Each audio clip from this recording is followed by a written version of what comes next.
Please welcome the man who bombed in Belgrade. Back from entertaining the troops, it's Mr. Iain Lee.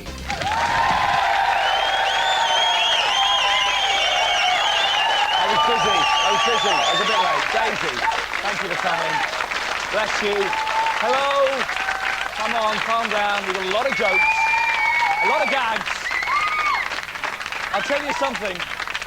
Those Serbs are a tough audience. We got any Serbs in here tonight? Get out of here. Joining me tonight is Daisy Donovan. Daisy, what are you going to do to entertain the troops? Well, Iain, I'll be hoping to cheer up our boys by buffing their rifles and polishing their helmets. I wonder if she knows what she just said. But on a more serious note, our foreign correspondent, Mackenzie Crook, will be reporting live from Belgrade. Mackenzie, can you hear me? I'll pay for that ticket myself. Anyway, here's a man who was in the trenches in World War I, down the pub in World War II, and he's here to give us all the latest on World War III. It's Tommy Vance and his news slam. Thursday, April the 1st, and 3 GIs play the worst April Fool in history. They were on a top-secret NATO mission to put cling film on Slobodan's Bob. Funny how these pranks often backfire. From soldier's cage to the minimum wage, and 18-year-olds get £3.60 an hour. Why the hell aren't they at college? Then they could get a grant, cheap beer, and screw pretty girls for 3 years. From pay packet gains to Nazis on trains. And this ticket inspector really is a little Hitler. He's been found guilty of war crimes. BR are kicking themselves. If only they checked his CV. They'd have made him head of Network Southeast. Hold the front page. The Irish peace talks have been postponed for 12 days. Tony had to pull out. He'd promised little Iain an Easter trip to Alton Towers. And nothing, not even Irish peace, can stand between Iain and the log flume. Wham, bam, that's my slam. What's them himself? What's all himself? Well, those are the big stories, and thanks to Tommy for that. But now it's time to find out what else has been going on in our Red Top Roundup. Ooh. A rugby player lost his left ear when he got caught in an opponent's pocket. A cheeky nurse at the hospital greeted the player with the words, "Is that an ear in your pocket, or are you just pleased to see me?" This is a true story. The player's quick-fire response was, "Yes, it is an ear. Could you sew it back on, please? I'm dying." A 10-foot man-eating alligator is on the loose in Bromwich, and it's currently being hunted by members of the RSPCA armed with nets. I don't know if they misread it and thought it was a newt that was on the loose, but it's 10 foot long. All they should do is get really big guns and shoot it. Of course they won't. They won't do that. Hope it bites their fucking animal-loving legs off. And finally, Ukrainian serial killer, the Terminator, was found guilty of murdering 52 people. Now, you might think with a name like that, they'd have caught him ages ago, but in fact, in Ukrainian, Terminator means, "No, officer, I did not murder those people." Coming up in tonight's show, we play a pivotal role in solving the Northern Ireland peace process deadlock by sending our very own secret weapon, Ali G, to Belfast. I've met him, he's a very, very nasty person in real life. He's filing a 2-part special report on his personal peace mission. Here's a quick look at how his talks are going. Where does, Boyzone stand? Where is they? What do you mean, where do they stand? Is they on the side of the Sinn Féin? What do you mean that's Boyzone? How do I For real. Do they represent the Sinn Féin? No, they don't. Boyzone is a pub group. As the war grinds into its 8th day, Daisy's been studying the papers. What's the state of play? Well, Iain, I don't know the correct military term, but it seems to me that the war is going tits up. The bombing raids simply aren't having the impact NATO were hoping for. This might be down to their choice of targets, like this Serbian oven factory in Kachak, which they bombed twice. On Sunday, they sent in 2 cruise missiles, and with reports that some of the larger fan-assisted models had survived the first wave, they sent in 4 more missiles on Tuesday. The net result? They've made the boxes a bit more dusty. But on closer inspection, I understand why NATO cocked up. They went to hit Slobodan, but if you look closely, you've got it on the screen now, they hit Sloboda. And that's the name of the oven factory. Still, it's pretty close. Though I hear that Milosevic knitwear in Milton Keynes isn't taking any chances. It's fitting an anti-missile system this weekend. So if it takes 6 tomahawks to dirty up a cooker factory, God only knows how many cruise missiles it takes to blow up a tank. Perhaps this explains the reports today that NATO is running out of missiles. NATO needs your missiles. That's why we're starting our Missiles for Peace campaign. The more missiles you send, the more peace we can drop on Serbia. So if you've got a spare missile knocking about in your attic, pop it in a jiffy bag and send it to us at the 11 o'clock show usual address. Now, if we all pull together, we should have destroyed every single Serbian electrical goods shop by Christmas. Later on, we'll be finding out exactly what's happening in the Balkans from our man on the ground, Mackenzie Crook. But first, here's a pest more pesky than Arkin. Jilted wife Amanda Page pestered her ex-husband with 1,000 phone calls in 11 days. Luckily for her, he was on her friends and family scheme. But I know from personal experience that rejection can be a terrible thing. I once poured petrol on my ex-boyfriend's rabbit. I didn't like it, though. I love animals. But is this kind of reaction justified? Iain went out on the streets earlier to find out, didn't you? What's the most extreme thing you've ever done to an ex-partner? An extreme thing. Probably set fire to him in bed. You set fire to someone in the bed? Tried to, yes. I don't know if you've had a girlfriend, but if you did have one and she finished with you, what would you do to get revenge? Shag her best mate or something. There are some things that you suggested that just tell me if you think these are okay to do or not okay to do. How about calling her a bitch? Oh, yes. A slag? Yes. Would you have pizzas sent to her house all hours of the night? Depends how much of an arsehole she was. She's a big arsehole. Yeah? Well, then, yeah, probably. Shagging all her mates? That sounds all right, yeah. Expect all my mates, the lesbians. Piss in her tea? Shit in her bed. Shit in her bed? Yeah. Did you actually shit in the bed when she done? No. And French kissing her mother? Oh no, mum's a dog. All right, finally, this is a suggestion. Maybe you should get off with her mother. I wouldn't mind, actually. She's very tasty. Has Annabelle got a saucy mum? Very saucy, yeah. Very nice. How about a little cuff on the back of the hand, just to get a bit of respect? I'd love to, but I'm sure it'd get me in terrible trouble. When will this be screening? So we're going out tonight, hopefully, so get Annabelle's mum to watch it, and maybe you could be getting your oats away with an older woman. Good luck. This is our revenge board. We've got 2 columns, acceptable behaviour, not acceptable. And here's a list of possible things you could do to an ex-lover. Any of these catch your eye? Pissing in her tea, acceptable or unacceptable behaviour? Totally unacceptable. Shitting in a box and sending it through the post. Would you ever do that? Never on my life. Never again. Been airport for 5.5 years. Maybe you could drop one through a chimney. So there we have it. From what we've learnt today, you might want to think twice before dumping that ugly twat you're going out with. This has been Iain Lee, the 11 o'clock show, London.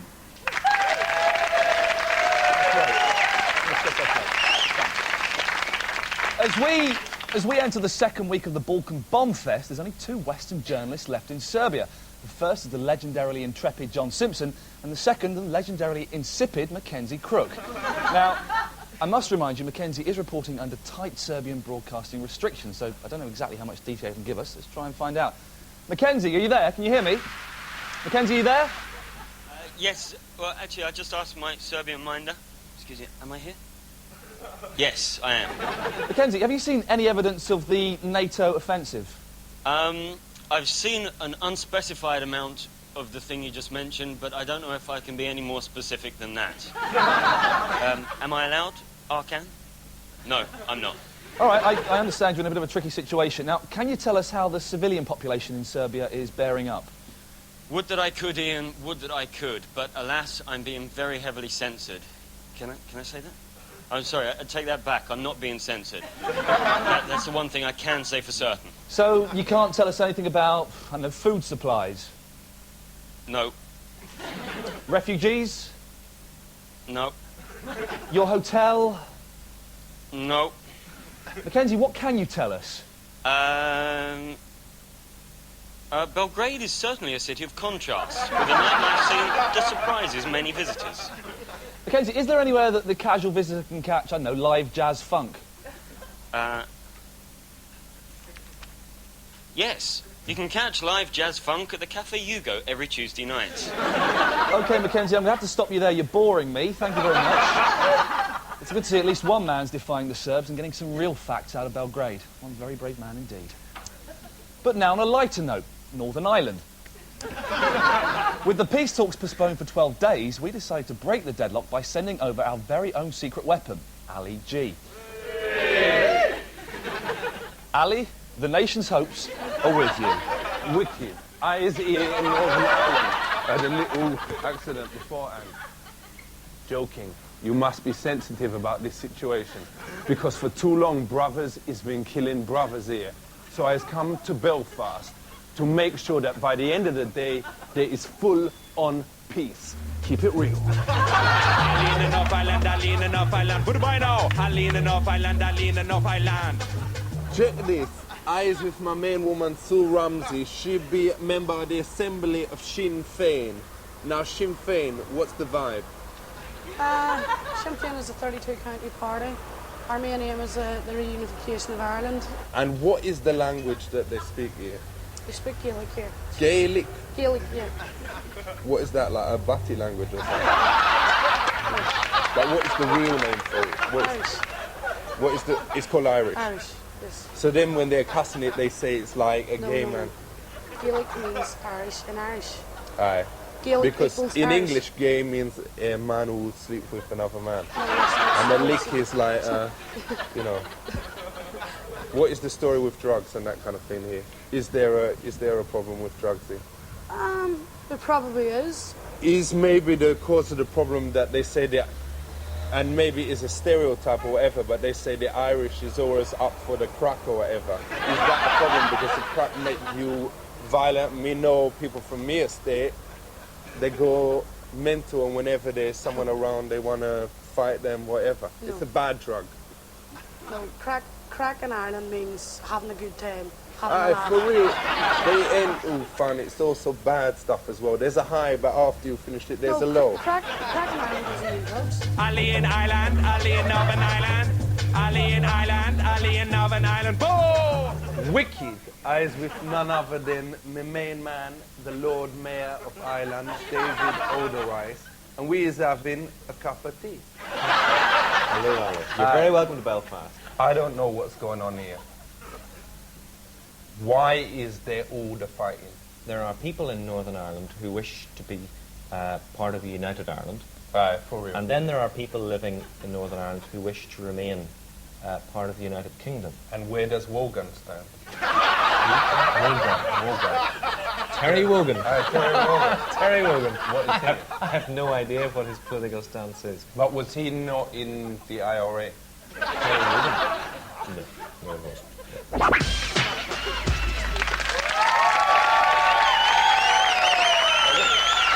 There'll be even more Ali G later on. I'm sure you'll be sad to hear when we see the second part of his special report on solving the troubles. See you after the break.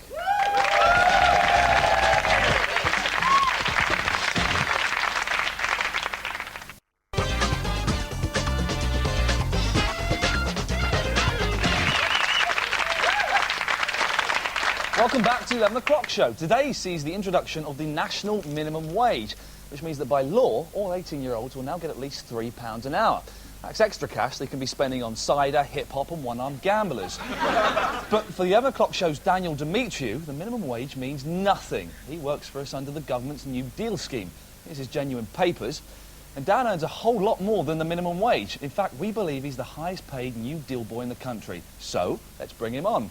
Dan, get out here! Please, Demetriou! Got to explain that joke. It's a funny little joke we do. His last name's Demetriou. It sounds a bit like to meet you. So, and you love it, don't you, Dan?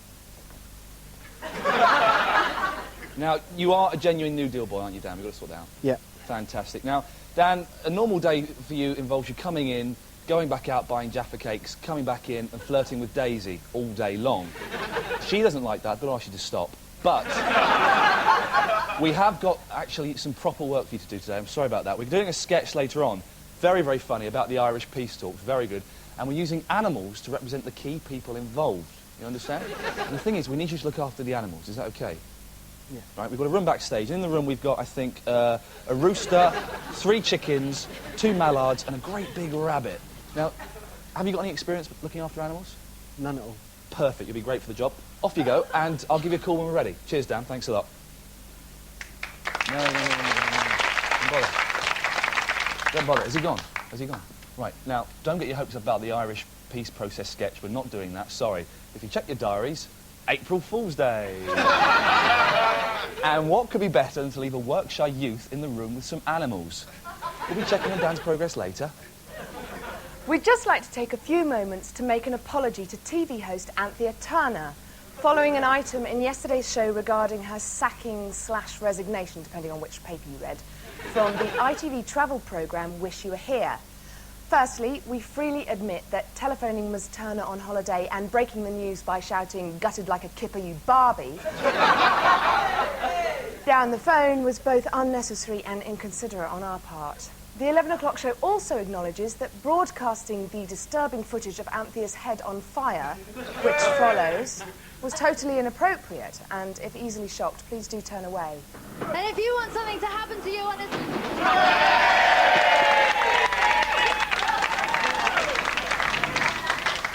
This action was totally misjudged and may have caused offence, as was our decision to replay the footage in slow motion with the following commentary.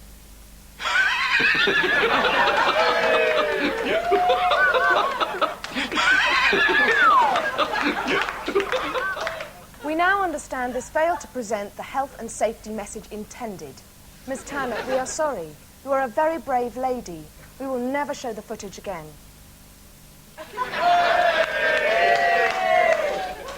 Thank you.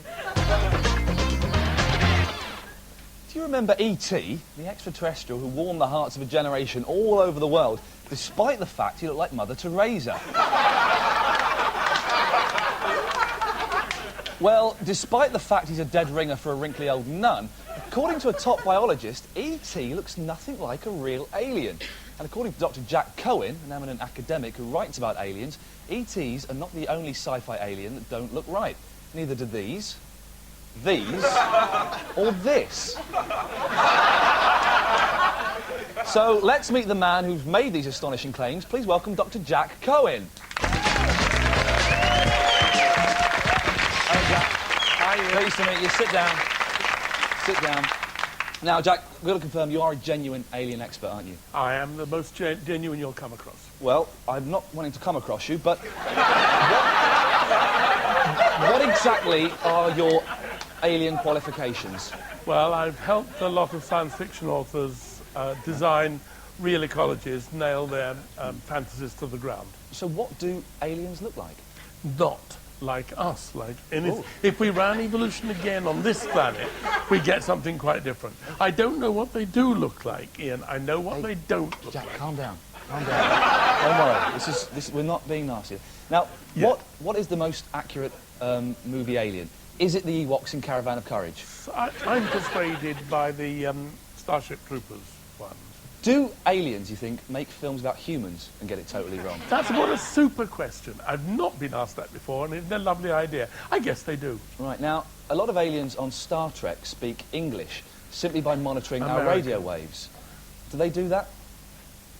I can't see how they could. I don't think it's English, is it, on Star Trek? Yeah, it is. I understand it, and that's the only language I speak. Oh, well, it must be. Yeah. Star Trek, a great show, but the aliens, like Mr. Spock, well, he's half alien, isn't he? Yeah, when somebody shows me that they can mate with an oak tree, which is our cousin, I'll believe that we can mate with Vulcans. Your cousin is an oak tree? Do aliens have sex like us, or do they just rub the back of their knees and bum? I think that aliens will have all kinds of sex. Final question. Do people ever accuse you of making this stuff up? Of course they do, and I do make it up. I'm a scientist. Right, we'll have our money back then. Ladies and gentlemen, Dr. Jack Cohen. Thank you very much. Cheers, Jack. Thanks a lot.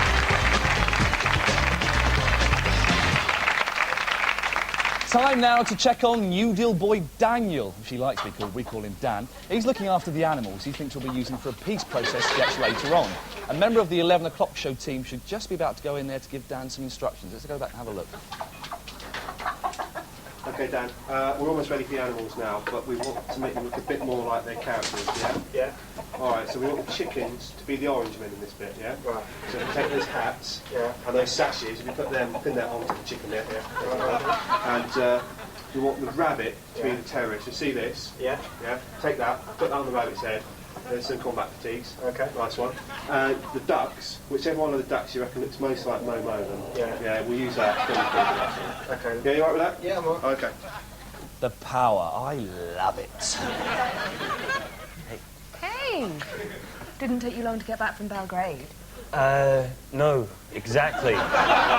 Exactly, which just goes to show how close we all are to this terrible, terrible conflict. Now, earlier in the show, we sent our youth reporter, Ali G, to try and bring peace to Northern Ireland. He spoke to Sinn Féin councillor Sue Ramsey, and we also sent him to meet prominent Protestant Sammy Wilson from Ian Paisley's Democratic Unionist Party. I is here now with my main man, Sammy Wilson, in B from the DUP, that mean the Democrat Party or something. What is the DUP? The DUP is a Democratic Unionist Party. So is you Irish? No, I'm British. So is you here on holiday? No, Northern Ireland has always been part of Britain. So who are the Republicans? Well, the Republicans are those people who cannot accept and do not accept that Northern Ireland should be part of the United Kingdom. So why is everyone cussing the RAC? Well, I don't think the RUC, the Royal Ulster. The RAC people is everyone today is saying the RAC, they chuck stones at them and whatever. And it ain't their fault if they don't come, you know, in time or whatever. Not everyone is doing that. I mean, I think that's the first thing. The vast majority of people in Northern Ireland actually use the police for their own protection. But why is they using a breakdown service as police? That, to me, sounds like the most stupid thing. No wonder there is fighting here or whatever if they're doing that. You see, I think you've got a mistake. It's the RUC. Let's say with the US situation, there was original people shooting each other, kids shooting each other on the street. Then this geezer, Africa Bambata, came along, put down the lino. He said, put down your guns, don't shoot each other. Do instead the breakdance, do the body popping, do the electric boogaloo, do the windmill. And that is how these kids was battling. Do you not think they should do that here? Well, I think it's a bit more serious here. I can hardly imagine people, hardened terrorists, simply handing over their guns and doing the windmill or the break dancing or whatever. Well, if they could do it in LA, no one is harder than them. Which is the biggest city in Ireland? Which is the biggest city in Ireland? Dublin, because it keeps on doubling and doubling in size. Have you got any jokes? Well, there's a joke that's often told about Ian Paisley. And that he is on crack. He was swimming across the. Is he on crack? No, he's not. But he was faced with a river infested with crocodiles. And before he got in, he got this T-shirt with "I love the Pope" written on the back of it. And he swam across, and we got it right away to the other side. And they asked, "How did you get so far without the crocodiles getting in?" And he says, "The crocodiles would never swallow that." I love the Pope. The crocodiles would never swallow that. Is the Pope a Catholic?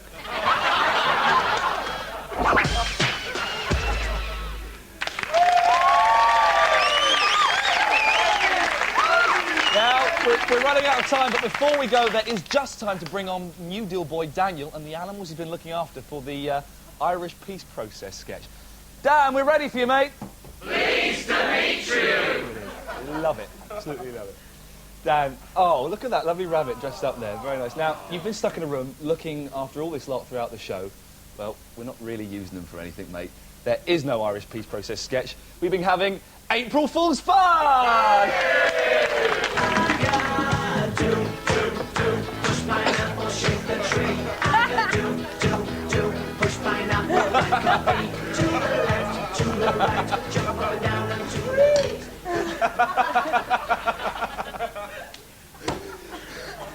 Do you think that was a good joke, Dan? Yeah, it was all right. Dan, you're a vastly overpaid and you do a boy, but you're a good sport. Ladies and gentlemen, Daniel Demetriou. Let's hear it.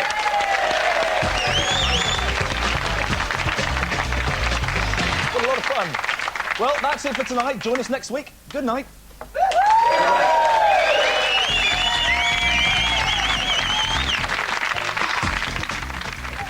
The 11 o'clock show will be back next Tuesday night at 11:10.